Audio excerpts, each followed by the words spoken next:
And complete होता है कब? प्यूबर्टी में, है ना। यानी स्टार्ट हो जाता है एम्ब्रियोनिक स्टेज में, मतलब जब वो बच्ची गर्भावस्था में होती है, और कंप्लीट होता है एट प्यूबर्टी, ठीक है। Second point, release millions of sex cell, और इन सेल का नाम है स्पर्म। जो यहाँ पर सेक्स सेल है उसका नाम क्या है? स्पर्म, ठीक है। Release only one sex cell ovum at a time, याद होगा आपको, मंथ में वंस, है ना, एक ओवम पर मंथ, ठीक है। नेक्स्ट बात करते हैं, इसका एग्जांपल कौन है? स्पर्म एट अ टाइम, और इसका जो एग्जांपल है वो ये ovum at a time.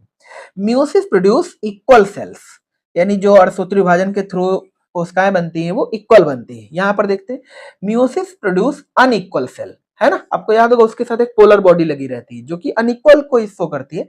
Small polar bodies and one large ovum, एक बड़ा ओवम होता है उसके साथ एक स्मॉल पोलर बॉडी लगी होती है। जैसे कि ये देखो, ये एक संरचना ओवम की है, इसी के साथ एक छोटी सी संरचना और लगी रहती है जिसको पोलर बॉडी बोलते हैं। इसका मतलब यहाँ पर जो संरचनाएं बनती है मियोसिस के थ्रू वो अनइक्वल बनती हैं, जबकि जो स्पर्मेटोजेनेसिस या कहले इन मेल जो मियोसिस के थ्रू संरचनाएं बनती है वो सभी इक्वल बनती है, जहाँ की ये आपका डायग्राम दिखाया जा रहा है, ठीक है। अब बात करते हैं सिमिलरिटीज को लेकर के।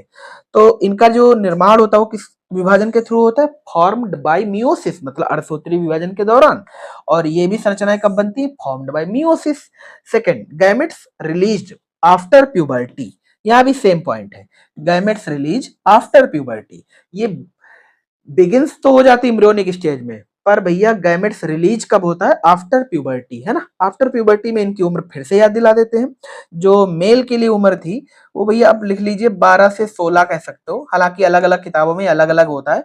और सही बात तो ये है कि प्यूबर्टी की उम्र हर बच्चे की अलग अलग होती है, ठीक है ना। नेक्स्ट बात करते हैं फीमेल में।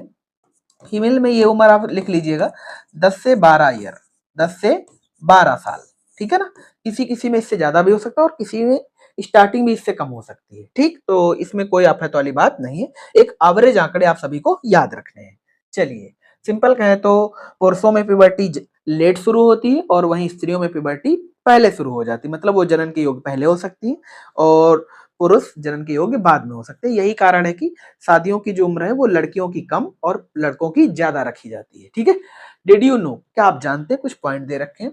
The female ovum and male sperm are the largest and smallest cell in the human body respectively. आपको ये बात तुमने पिछली क्लास में भी बता दी थी कि याद रखना है क्वेश्चन सभी को, जो ओवम है वो फीमेल बॉडी या कह लें मनुष्य में सबसे बड़ी कोशिका है, और वहीं पर जो स्पर्म है वो मानव शरीर की सबसे छोटी कोशिका। जैसे आपने कई सारे क्वेश्चन याद किए होंगे कि मानव शरीर की सबसे लंबी हड्डी क्या है, सबसे बड़ी हड्डी क्या है, सबसे छोटी हड्डी क्या है, वैसी कोशिका